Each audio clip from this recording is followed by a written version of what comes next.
Bonsoir à tous. Donc, effectivement, le sujet se présente sous la forme de trois questions, ou trois réflexions autour desquelles j'apporterai quelques éléments de ma place de magistrat pour qu'ensuite, je l'espère, nous puissions alimenter une réflexion commune. Les crises sont des moments de trouble profond, à la fois pour les personnes, mais surtout pour le groupe social ou la société. Et les crises viennent briser l'ordre ordinaire des choses et plonger la communauté dans une sorte de vertige ontologique que les ressources naturelles immédiates ne permettent pas de résoudre. Le droit, présumé rétablir l'équilibre perdu du corpus de règles, ne répond pas, ou en tout cas ne répond pas suffisamment, ou par des règles trop disparates à la situation, et notamment par des mesures d'urgence. Chaque personne, prise isolément, se retrouve dépassée par des événements, des phénomènes qu'elle ne comprend plus. En France et dans les pays d'influence romano-germanique, la démocratie repose sur l'état de droit, rapporté d'une part à des principes constitutionnels qui font le cadre juridique, et d'autre part au rôle de l'État, dont on attend en général tout ou presque, et souvent de manière mécanique, c'est-à-dire par des décisions qui viennent du haut vers le bas. Dans les pays de common law, à l'inverse, le droit est souvent la défense de la personne contre l'État, c'est la protection des individus contre l'intervention gouvernementale. Et on constate actuellement dans la pandémie que traverse le monde que la réaction des pays de tradition de common law est pratiquement une réaction de non-intervention, ce qui pose un certain nombre de questions. À l'exception toutefois d'un pays comme le Royaume-Uni, où le Premier ministre Boris Johnson, ayant lui-même été atteint de la Covid-19, a finalement commencé à prendre un certain nombre de décisions contre peut-être les traditions classiques du Royaume-Uni. La spécificité de cette pandémie par rapport à d'autres est qu'elle intervient dans une ambiance, dans une atmosphère qui a connu déjà un certain nombre de signaux d'alerte qui sont multipliés à un rythme accéléré depuis le début du XXIe siècle. Le terrorisme sans frontières, avec les attentats du 11 septembre 2001 et les attentats qui ont suivi, les crises financières devenues mondiales depuis qu'elles atteignent les pays développés dans les années 2007-2008, et qui se sont accompagnés de crises sanitaires successives, rappelons Ebola, rappelons l'épidémie de virus Zika, rappelons évidemment aujourd'hui la pandémie mondiale de la Covid-19, nous place de manière générale dans un contexte d'inquiétude qui ne doit pas être déconnecté, à mon sens, de l'ensemble de ces phénomènes que je viens de rappeler. Alors, pour réfléchir sur les thèmes proposés, les prendre successivement avec quelques éléments que m'a inspiré cette soirée. Je voudrais qu'on se souvienne ensemble qu'aujourd'hui, 3 novembre 2020, nous sommes dans un contexte dont nous devons avoir conscience de la gravité et de la nécessité d'une lucidité commune. Nous devons aussi probablement évaluer collectivement les risques avec des données précises et partager, ce qui n'est pas toujours le cas. Nous devons bien évidemment aussi nous interroger sur les enjeux collectifs et individuels de ce qui est en train de se passer. Nous devons apprendre de l'expérience, chacun à notre place, et nous devons hiérarchiser ensemble les valeurs qui nous tiennent. Cela étant dit, sur le premier thème sur lequel il nous est demandé de réfléchir, en quoi les démocraties libérales ont-elles plus à craindre que les autres, je voudrais vous livrer ma réflexion de ce soir.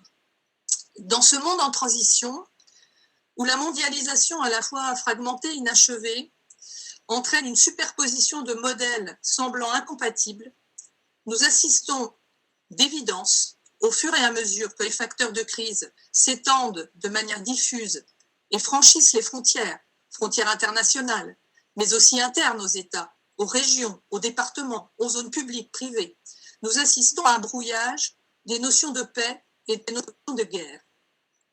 C'est vrai pour le terrorisme, c'est vrai pour la pandémie, au point que les instruments juridiques utilisés par les gouvernants, et en particulier en France, prennent ici des allures d'exception renouvelées et accumulées. Tout se passe comme si le modèle démocratique débordait se trouvaient incapables de se diriger entre la liberté et la sécurité, entre le partage des valeurs qui font sens et l'exclusion de ce qui est incompris, entre la protection des plus fragiles et la concurrence économique, entre la prévention responsable des risques et la sûreté immédiate. Nous nous trouvons donc, à mon sens, dans un risque de bascule de l'état de droit vers un état de la peur, dans lequel la peur de l'autre est certainement un instrument de gouvernance dans tous les champs. Alors que l'état de droit est un état qui est soumis au droit par sa double composante institutionnelle, la séparation des pouvoirs entre l'exécutif, le législatif, celui qui fait les lois, et l'autorité judiciaire, celle qui contrôle les atteintes aux libertés. Et c'est un État qui doit également reposer sur des principes substantiels qui s'organisent autour de la garantie des droits de l'homme. La crise sanitaire contemporaine, si l'on la regarde, depuis la première prise de conscience jusqu'à la déclaration du président de la République de guerre au virus, doit nous interroger. Cette utilisation de l'expression cet ennemi invisible n'est pas une simple métaphore, parce que le droit admet, en cas de guerre, un état d'exception très différent des règles strictement applicables en cas de crise sanitaire. L'état d'exception, c'est l'article 16 de la Constitution. Les règles applicables en cas de crise sanitaire sont des règles différentes, qui ne vont pas jusqu'aux différents pouvoirs que donne l'état d'exception. Quels sont les pouvoirs de l'état d'exception ? C'est d'abord la suspension d'un certain nombre de droits.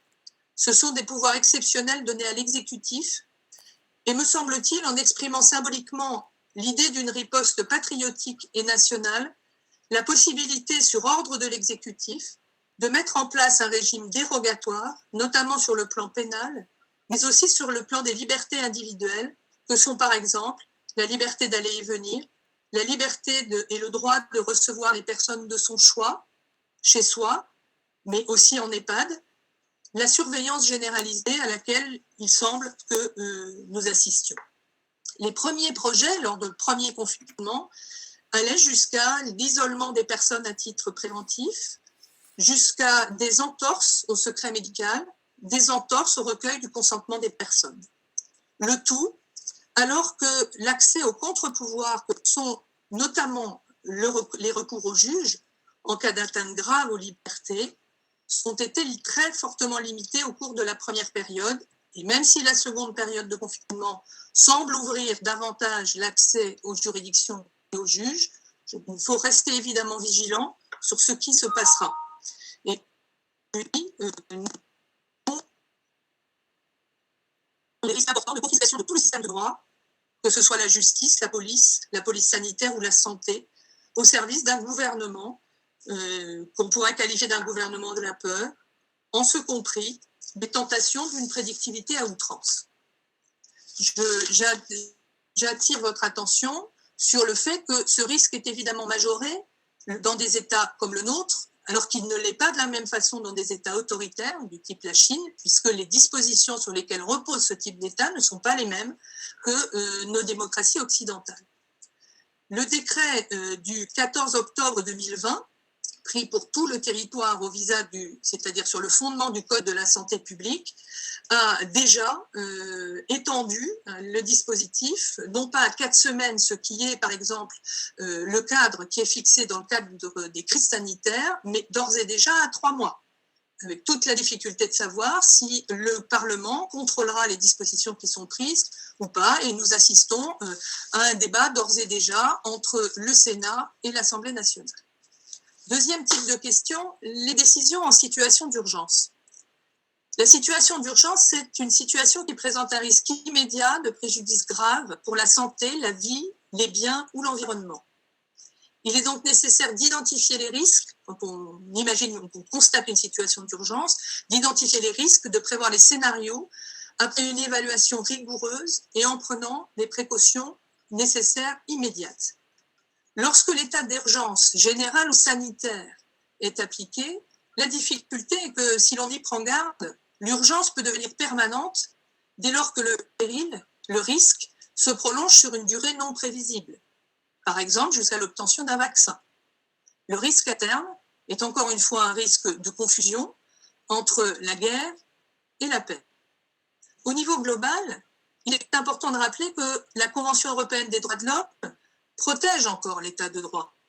Si elle ne supprime pas la possibilité de prendre des mesures exceptionnelles, en cas de guerre ou d'autres dangers publics menaçant la vie de la nation, qu'elle a appliqué plusieurs fois en matière de terrorisme, elle impose des principes d'équilibre, principe de nécessité, principe de proportionnalité des mesures prises au but recherché, le principe de nécessité, de non-discrimination et principe d'existence de droits non dérogeables, l'égale dignité et l'interdiction des traitements inhumains ou dégradants. Mais jusqu'où les États se laisseront-ils inspirer dans leur législation par la Convention européenne des droits de l'homme? Je pense que nous pouvons nous poser la question. Jusqu'où également, pour les personnes elles-mêmes et pour les organisations, aller faire reconnaître ces droits alors que toute personne ne va pas passer des années à faire des procédures pour aller devant la Cour européenne des droits de l'homme, faire reconnaître ses prérogatives. De manière générale, en effet, faire reconnaître ces droits suppose de les connaître, suppose d'être en position de les exprimer et suppose d'avoir des interlocuteurs qui les appliquent. Or, les décisions dans un État en situation d'urgence montrent que de nouvelles priorités se mettent en place et que les valeurs sont hiérarchisées de manière très différente de ce que l'on fait en temps ordinaire. Par exemple, sur les garanties des libertés fondamentales, que sont le respect des droits de l'homme et notamment la liberté de conscience, de culte, d'expression et de la presse, de réunion, de circulation, nous avons pu assister à un certain nombre d'atteintes graves sur la liberté d'aller venir, bien sûr, sur la liberté de réunion, sur la liberté de déplacement, mais aussi sur la liberté de conscience et de culte. Par exemple, la liberté de pratiquer sa religion en établissement, d'être accompagné en fin de vie, de pouvoir être accompagné lorsqu'on est un proche d'une personne décédée dans des obsèques et des rites qui correspondent à ce que la personne elle-même ou son entourage pouvait vouloir. Et puis nous avons également assisté à des atteintes à l'égalité et à la fraternité, qui sont d'autres valeurs importantes en démocratie. Par exemple, à l'égalité dans l'accès aux soins, aux unités de réanimation, par exemple aussi aux difficultés rencontrées à cause du maintien pendant plusieurs semaines d'enfants ou d'adolescents, dont certains en très grande détresse, confinés sans scolarisation ou dans des foyers familiaux en tension et donc exposés à des violences. Et puis, nous avons pu constater également à quel point les mal logés, les sans-abri, les personnes les plus vulnérables pouvaient ne pas accéder aux libertés de la même manière. Donc on le voit, les situations d'urgence créent des atteintes graves, tant au niveau global qu'au niveau des décisions de terrain elles-mêmes, puisque les arbitrages sont particulièrement difficiles pour les professionnels de santé, de l'éducation, du social et du médico-social, mais aussi pour les professionnels judiciaires. C'est la même chose pour les familles et pour les bénévoles, dans un contexte de fermeture globale ou partielle des services publics, au moins pendant la première vague. Dernière question, c'est la question du réel, la question du quotidien, du vivre ensemble et de la possibilité, malgré ce tableau, de créer à nouveau des espaces qui renforcent les liens. La crise sanitaire, comme la crise écologique, avec ses dérèglements climatiques et leurs incidences sur la santé, ont conduit beaucoup d'entre nous à analyser tout ce qui nous est imputable pour pouvoir agir, à défaut de le faire globalement, parce que nous ne sommes pas tous en situation de responsabilité directe, du moins chacun à notre niveau. De cette manière, nous avons pu sans doute substituer l'esprit de coopération à la logique de guerre, de combat qui avait pu et qui continue à être mise en avant. Ce nouveau regard sur la fragilité du monde, sur la fragilité d'autrui, permet sans doute de rendre plus visible l'unité du genre humain et probablement également les liens avec toutes les formes de vie et d'allure des uns et des autres. De ce point de vue, c'est l'esprit de conservation, mais aussi de fraternité et d'intégration plutôt que d'exclusion et de mise à l'écart qui peut être mobilisé dans le sens de la protection, de la préservation mais aussi sans doute dans le sens d'une intégration, comme disait un certain nombre de philosophes chinois il y a 3000 ans, l'intégration de tout ce qui est sous le ciel.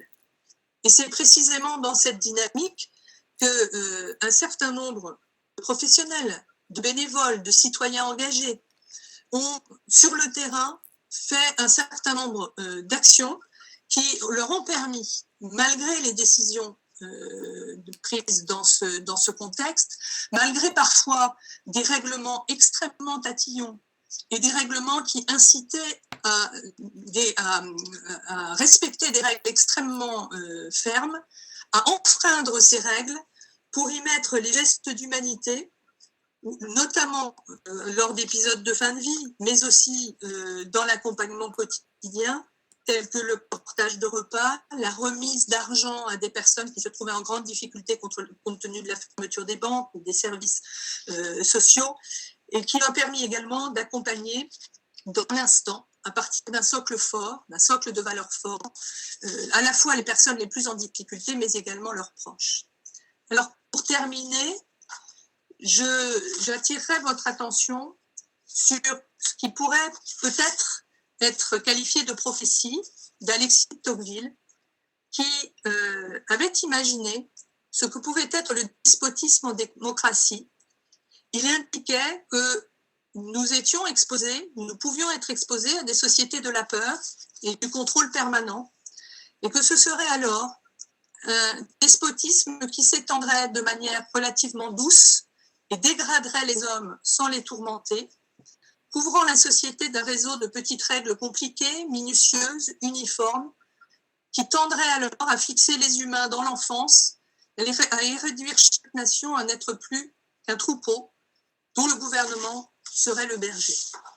J'ai voulu partager avec vous ces réflexions parce que, bien évidemment, que le contexte est extrêmement compliqué, je l'ai rappelé tout à l'heure. Bien évidemment, les décisions doivent être prises pour éviter la propagation de l'épidémie, mais bien évidemment aussi, nous ne pouvons pas céder sur les valeurs qui font la démocratie, et nous ne pouvons pas non plus oublier la manière dont, ensemble, nous pouvons nous appuyer de manière solide et de proximité sur les valeurs qui font le vivre ensemble.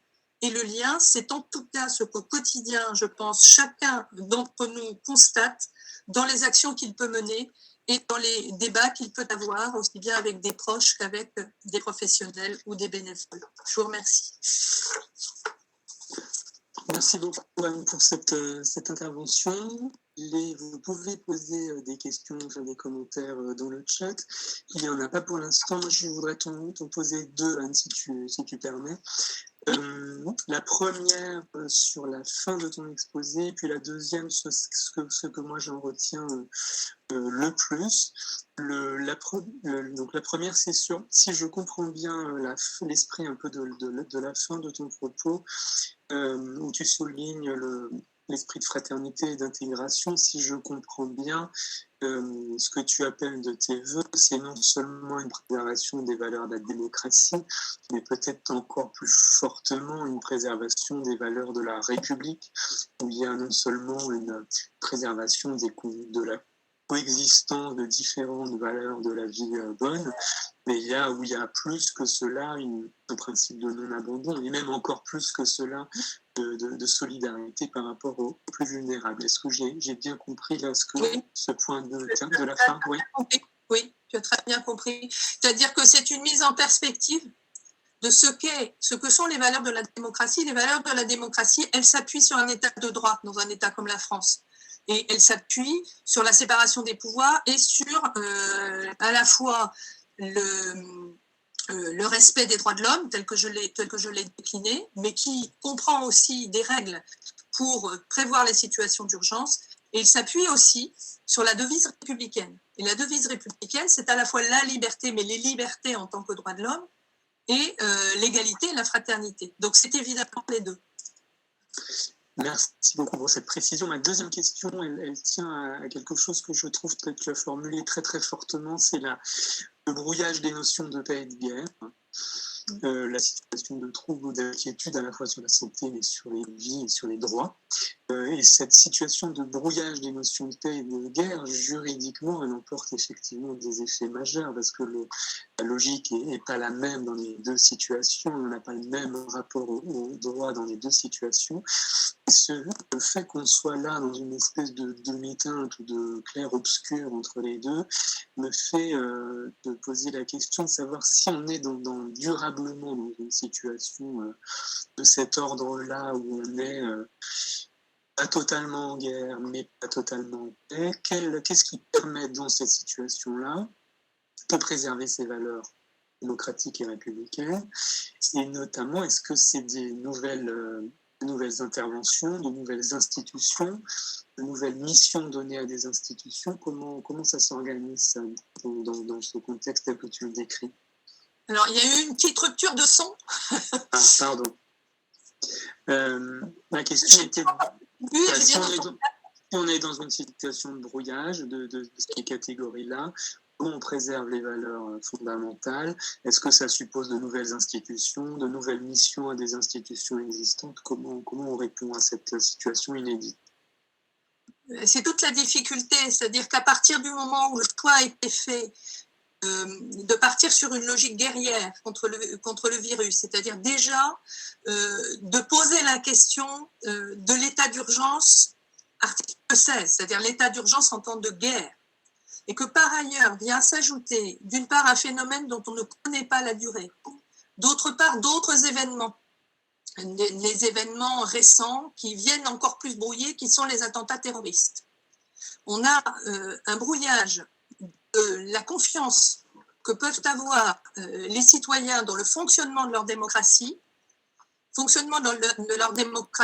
ils attendent en France qu'elle apporte des réponses du haut vers le bas, c'est-à-dire des réponses de l'État et de ses représentants en termes de sécurité. Donc, pour l'instant, ces réponses sont des réponses qui sont apportées par le pouvoir exécutif, c'est-à-dire à la fois le président de la République et le Premier ministre, le ministre de la Santé étant en première ligne pour les crises sanitaires, mais il n'est plus seulement en première ligne puisque l'effet des lois d'exception qui ont été votées au moment du premier confinement a en réalité fait monter la compétence du Premier ministre, en plus de celle du ministre de la Santé. Donc, autrement dit, on est en train de faire fonctionner un État uniquement à partir de l'exécutif, président de la République, Premier ministre, ministre de la Santé, de manière accessoire. À côté du ministre de la Santé, on voit monter, pour des raisons que l'on peut tout à fait comprendre, le ministre de l'Intérieur, sur un certain nombre de décisions qu'il prend soit par décret, soit par arrêté, et qui sont des décisions qui renforcent les éléments de sécurité. Et on voit bien qu'ils ne sont pas seulement des éléments de sécurité sanitaire, mais aussi des éléments de sanction par rapport à un objectif sanitaire. À cela s'ajoute un certain nombre de mesures qui ont trait à la circulation des personnes, à la fois sur le territoire national, dans les départements, dans les régions et sur tout le territoire national, mais aussi au-delà du territoire national. On le voit bien aujourd'hui, au-delà des frontières de l'État national avec l'État européen, mais aussi avec les États non européens. Dans un contexte dans lequel on le voit bien aussi, les solutions ne dépendent pas seulement du pouvoir exécutif français. Et on le voit bien aussi, les arbitrages qui sont les arbitrages démocratiques prévus par la Constitution en particulier, la Constitution de 1958, sont les arbitrages notamment du Parlement. Mais Parlement qui est très souvent convoqué de manière urgente et donc qui n'a pas véritablement le temps de prendre les décisions qui s'imposent avec le débat démocratique qui s'impose. Il suffit de regarder les débats à l'Assemblée nationale et au Sénat pour voir que le débat n'est pas véritablement un débat d'ampleur. À cela s'ajoute l'appel à un certain nombre d'institutions, entre guillemets institutions, en tout cas qui deviennent presque des institutions de fait. Je pense au Conseil scientifique, par exemple. Le Conseil scientifique, quelle que soit la qualité de ses membres, il ne s'agit pas pour moi d'aller attaquer les personnes, je dis simplement qu'un pouvoir s'entoure du Conseil de scientifiques, donc de personnes qui ont un certain nombre de connaissances, me paraît quelque chose de très intéressant, mais ça n'est pas utiliser les institutions telles qu'elles sont prévues. Donc évidemment, cela crée des tensions entre le conseil scientifique et d'autres institutions.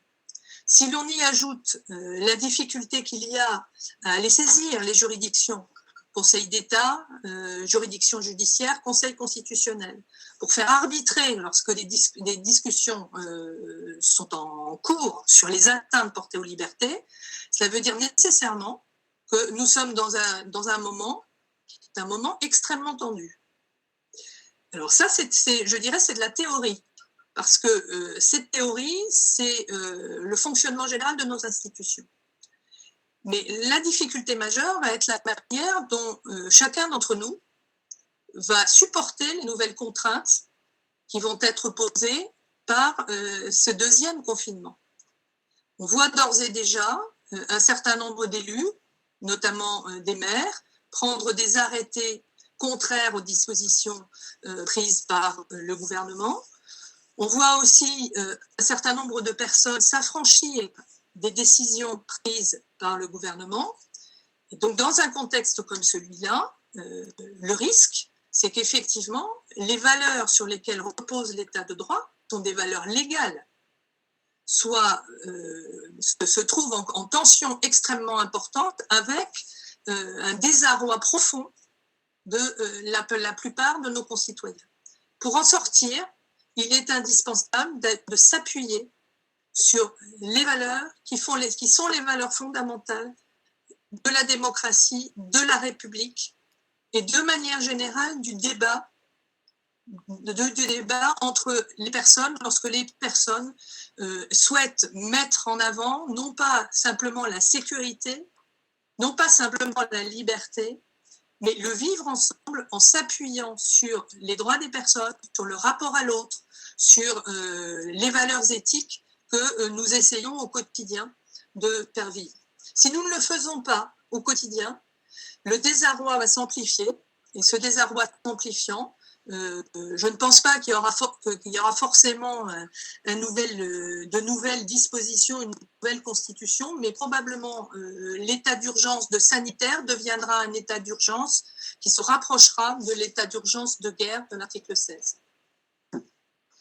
Merci beaucoup pour ces précisions. Je pense que les derniers éléments que tu as abordés sur l'acceptation et l'acceptabilité de plus en plus difficile des mesures et des arrêtés pris par un certain nombre de maires font écho à une question qui a été posée dans le chat de savoir si le respect de notre devise passerait aujourd'hui par une forme de désobéissance civile. On voit qu'il y a cette problématique de l'autorité des mesures et de ceux qui les prescrivent qui se posent fortement. Je vous propose, merci beaucoup. Est-ce que je peux me permettre une intervention manuelle? Oui.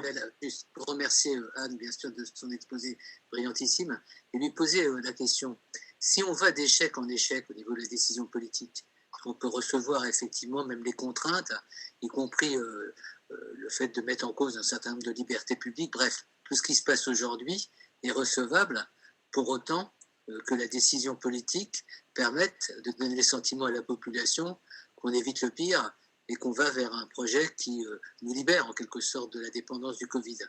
Mais si on va d'échec en échec, puisqu'on a l'impression que le deuxième confinement est précurseur du prochain confinement, on nous annonce, même si c'est un effet un petit peu délicat d'annonce, qu'il y aura aussi la nuit à Paris, le couvre-feu qui va être renforcé. Enfin, je la fais assez rapide.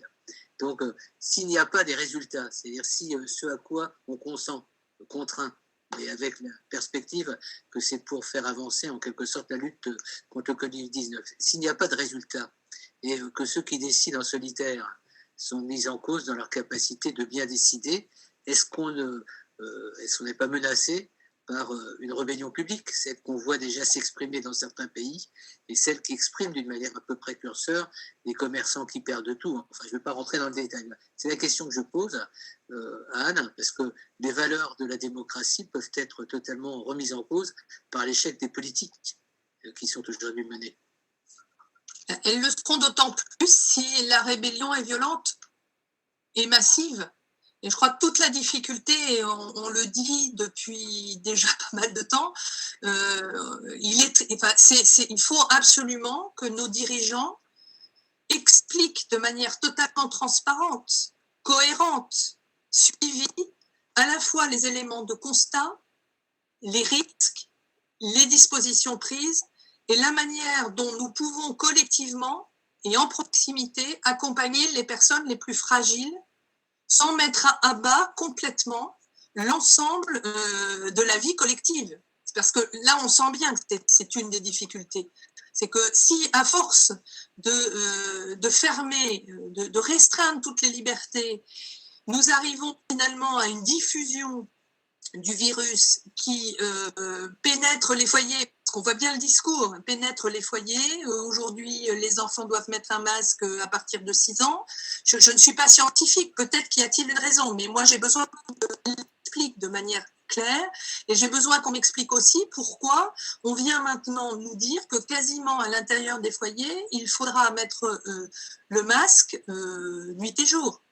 Il y a un moment où il est absolument indispensable à la fois d'expliquer où nous en sommes, et je crois que nous sommes effectivement à une période extrêmement grave, puisque les médecins qui défilent sur les plateaux de télévision nous alertent sur les chiffres, et ces chiffres sont effectivement terrifiants, mais les conséquences d'une restriction massive des libertés, que de fait, dans le contexte que j'ai rappelé tout à l'heure, qui n'est pas seulement le contexte de l'épidémie, qui est un contexte beaucoup plus large que celui-là, le degré d'acceptabilité ne permettra pas de continuer ensemble.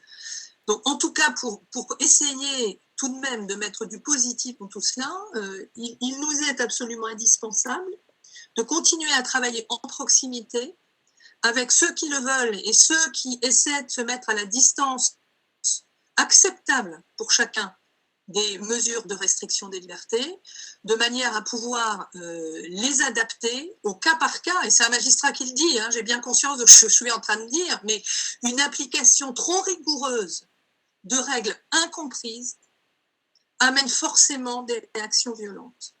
Donc, je crois que toute la difficulté, c'est de parvenir à faire consensus à partir non seulement de valeurs partagées, mais de constats partagés et d'accompagnements réels sur le terrain. Et on voit bien que quand ces accompagnements ont existé, eh bien, en général, nous avons pu parvenir à rendre un petit peu plus acceptables les situations. Mais on a bien vu aussi que c'était au prix de transgression. Donc, c'est une équation qui est extrêmement compliquée. Merci beaucoup Anne pour cette intervention et puis merci aussi d'avoir précisé ta pensée suite à nos questions. Je pense que tout le monde aura vraiment apprécié la hauteur de vue, la profondeur d'analyse et puis la force quand même des propos que tu as tenus ce soir.